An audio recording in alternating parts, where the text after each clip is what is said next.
Why do I feel so alone? Loneliness can be an invitation to change. All of us have had the experience of being alone.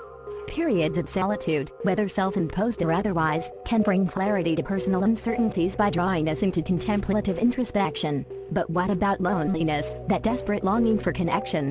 What about those seasons of life where we feel misunderstood, worthless, or convinced that we are different from those around us in some fundamental, unbridgeable way?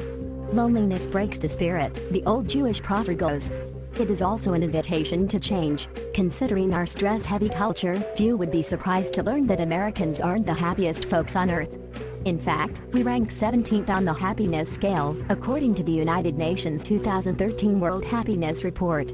And we continue to slide in the wrong direction. Perception of freedom from corruption, opportunity to make life choices, and available social supports all show a dip below 2006 levels. Our number of social connections has seen a significant decline since 1984, according to a 2006 sociology study titled Social Isolation in America. Changes in core discussion networks over 2 decades. The decrease is especially marked among those who report 4 or 5 discussion partners, the authors wrote. These respondents have gone from a third of the population, 33.0%, to only 15.3% of the population. Though it's a statistic that has recently been called into question, researchers from Duke University and the University of Arizona found as many as 1 in 4 respondents had no one with whom to discuss their most important issues. Those of us who feel isolated live our lives as observers rather than as participants. Our couches are as well worn as our remote controls. If loneliness is one of the defining experiences of our time, so is depression, and the dance between the two is hard to untangle. Depressed people, like those with nearly any disease, isolate themselves. We retire to our beds to recover.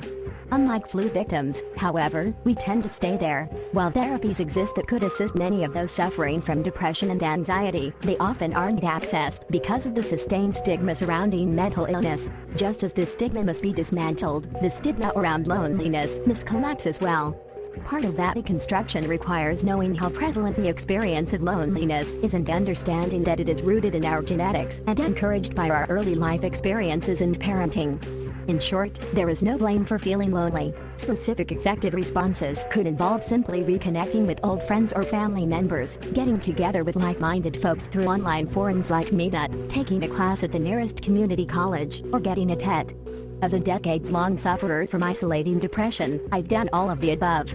If you need encouragement to make the effort, know that your loneliness is not just impacting your mood, it's also damaging your health. Beyond what is predicted by objective isolation, perceived isolation predicts greater vascular resistance, elevated blood pressure, morning rise in cortisol, less salubrious sleep, and sedentary lifestyles, reported John Cacioppo, founder and director of the Center for Cognitive and Social Neuroscience at the University of Chicago, and a team of fellow researchers in a recent study.